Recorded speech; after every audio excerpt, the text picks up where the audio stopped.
another episode of the Roko Bros. I am Dave, this is my brother Ed, and we are here to go and dive into our review of God of High School episode 5. Now, we just finished watching it. Be sure to check out our reaction video to it. I'll post a link up to it above. But that was, I was looking forward to the Han versus Jin fight, and I was expecting, I don't know, just an all-out brawl of just like brutal violence and hatred and revenge and bloodlust for, you know what I'm saying? Yeah. But like it was so much more how they rolled it out.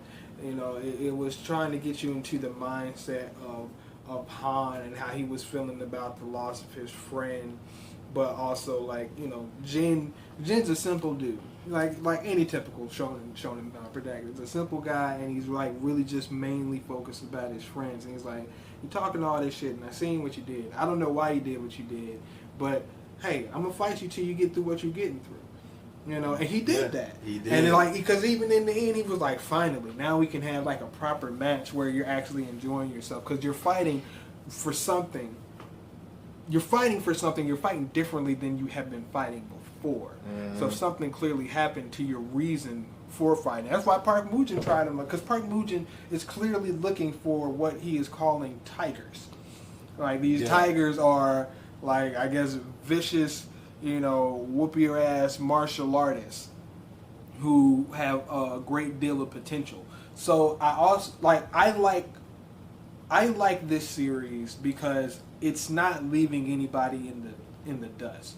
Yeah, Jin Mori is your protagonist, but they go out of their way to make sure that you know that, hey, Han Daiwei and Mirai, like, they are equally on the same level as Jin, because they was like, oh, they're evenly matched, except maybe like in raw skill somewhere like that. And that might just be like, maybe Jin's raw skill. But at the end of the day, it's like, Han is referred to as a tiger.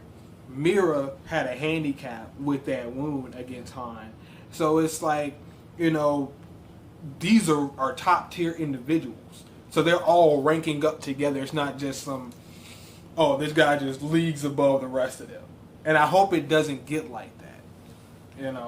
This dude's just as strong as his companions. Yeah, no, because that, it takes away the fun of even introducing these characters in the first place that you really like. Mm-hmm.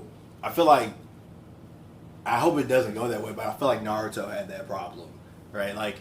It started going from it introduced all these folks, and then it just ended up being only about Naruto and Sasuke, and everybody else got a stunted story and shit, and it just why even bring these characters to us?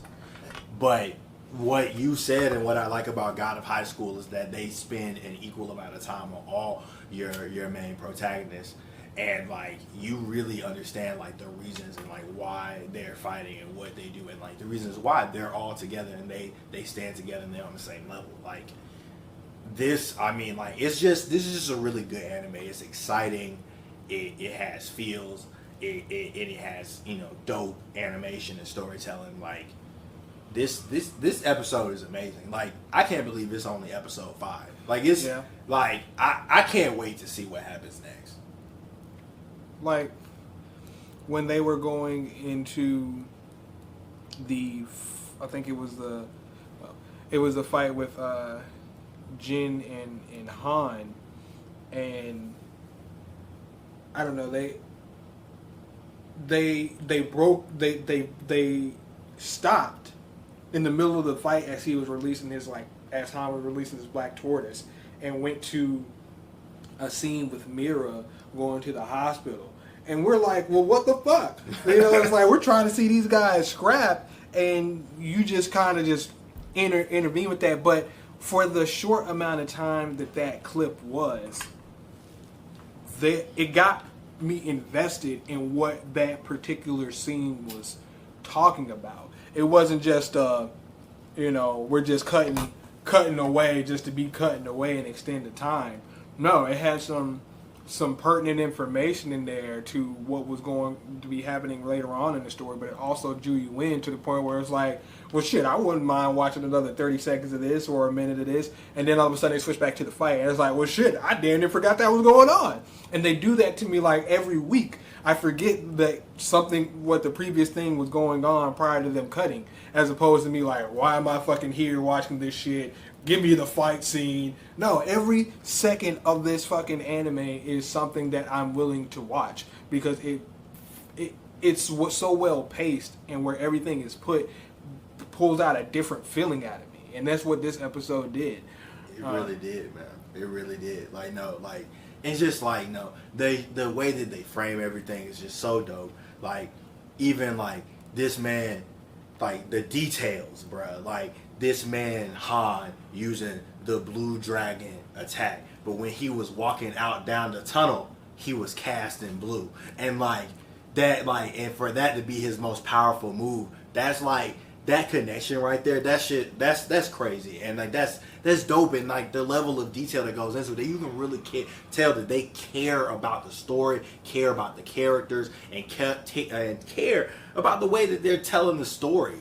I care about the presentation, because even how they presented the fight, like when it went into, okay, now you know it's a different type of fight because Han is fighting for something different, and you see his ideals are more so trying to have fun in a proper match with his friend who's a strong opponent in front of him that he respects, and vice versa.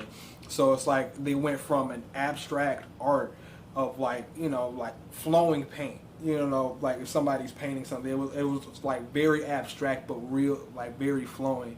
As somebody who's like, you know, trying to get more into painting and drawing, it's like I would see little brief instances of smirks or smiles on their face, and then they added that color in there and went into a freeze frame where they actually showed both of them having a smile on their face. And it's those little things I look at in animation where that kind of draws me in to an anime even more, because I like to point those type of things out or see those type of things, because I know that the animators go through a lot of work, and those little instances might go a long way in terms of like they put that there for somebody to see, and they might value that, like right there, I really wanted somebody to see that so they can express that. So from it going to an abstract to a more colorful art form of a solid, and it kind of reminded me a lot of how the manhwa is drawn. So like how they did those things, and it was like a lighter frame,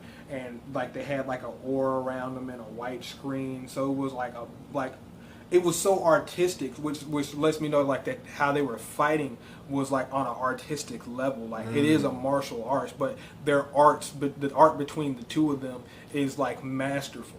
And like, you know, they know each other so well because they're friends and they've seen each other fight, that like, you know, it's just kind of harmonizing. It's like, for me, it's like wrestling. You know what I'm saying? Yeah. Like wrestling, they call it like a dance, because certain styles or certain wrestlers can mesh very well together. Some styles don't mesh well together, but when you have the two people who are experts at their crafts and like are true artists in their crafts, you can put together like a masterful piece of work or a masterful match. And I think that's what happened and what was shown during, you know, that fight scene and how it was edited, because we've seen a lot of fight scenes from God of High School, but how this particular fight scene came off was completely different, and they were trying to give you a different tone about it while still giving you that action and those hand-to-hand combat scenes. But there was a lot of real hand-to-hand combat, ground and pound, striking, you know, moving from, you know, high kicks to low kicks, dodging, majority like you just see it like no, it was a lot of different stuff like that was in there. And you know, even going through like you said, when they was fighting, like he's like throwing the jab and doing stuff like that, like kind of doing that. It's like it reminds you a little bit of like you were saying even about wrestling, but like, you know, it reminds me of like a good boxing match. Like when you got two people who like really are good at high level at their craft, like that shit just looks like they're dancing, looks like they're flowing like together. And like I like even what you mentioned about the art style and the flowing. They gave you that with the animation. They started you off with like, oh, this is brutal. Like we can do this. The sounds, the hits, like, you know, every you know, blow that lands is something that's brutal, and then they switch to this like this art form where it's just like, okay, we're throwing out these moves and we know each other, and like this like is moving in such synchronicity that, like, you know, this is like we're here, we're in the zone right now of like of doing stuff. And I thought that they did a really good job of like leading you to that, like going from that brutalness to like, nah, this, here's the beauty in this. And like, I mean, it's good. Like, you know, I just like how relevantly, like, Park Moon-jin, he's like the president or the of the administration. So it's like, you know, even when he came down, it's like he seemed like an asshole. But I'm like, he was trying to see something and pull out the best match that he could, because he's still there. Because it is marketing. You know, you see all the people who are on their phones and looking at it and how much publicity it was getting. And this man is a businessman. He's a businessman about that life, but he's a businessman. You know, and he comes down, and he comes off like a businessman, and he handles his business, and he takes care of his competitors. You know, and even though he said that he wouldn't, you know, try and help this dude with his friend with the, he wouldn't, even though he said he wouldn't help Han's friend with the nanomachines until Han won the tournament, he still went ahead and did that. Even though it might have been too late, he still went ahead and did that prior to that agreement. So that kind of gives you more insight or depth into Park Moon-jin. So I like, you know, honestly, Park Moon-jin is like one of my favorite characters, just because like he's like an anti-hero. Well, I don't know if I want to go as far as say he's an anti-hero yet. I want to see more. Well, here's the thing. Because he's taking these individuals and calling them tigers, for me, he's calling these individuals like Han and what's his name? Han and Jin, and calling them tigers. He's clearly looking for something during this competition, because you still have those individuals in that cult, you know, and they clearly have an agenda. Because I know, like, a common trope is like you present this guy to make him seem like he's a villain, but he went into the Pentagon. If he was going to go into the Pentagon and raise hell, he would have went into the Pentagon and raised hell. And that would have made headlines somewhere. I don't think he went to the Pentagon and raised hell. I think that he was just trying to answer their question as far as what happened with the handprint on there. Because it's like, I know these niggas are stressed out. Let me just run in here, let y'all know who I am, let y'all know what I'm about. I am the president of this association that is legitimate. You know what I'm saying? It's like, I'm not hiding anything. And he doesn't come off as anybody who does try to hide anything. You know, and if he has any inside information, that's between him and his people. Like the lady with the blue hair, his secretaries, or the people in the administration or whatnot. Like how he even has a handle on them. He pays them a salary. You know what I'm saying?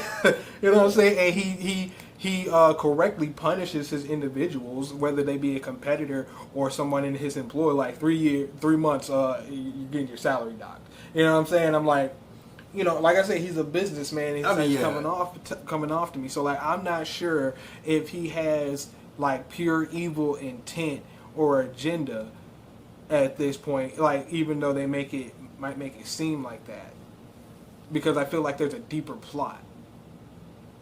That's just me though. Oh, I get what you're saying. I feel like there's a deeper plot as well. I just do not. I just think from what I've seen, I still don't know. I still don't want to give him the anti-hero thing, because all of these things still serve his self-interest. Just like you said, he's a businessman. So it's like, you know, like all of these things that he's doing, like it's in a, like, for me, it's in a manipulative way, in order to, like, even though it like ends well or ends like in something that might be good, it's like the way you're going about doing it, I feel like it's fucked up. But, and you know, that's like, that's fair.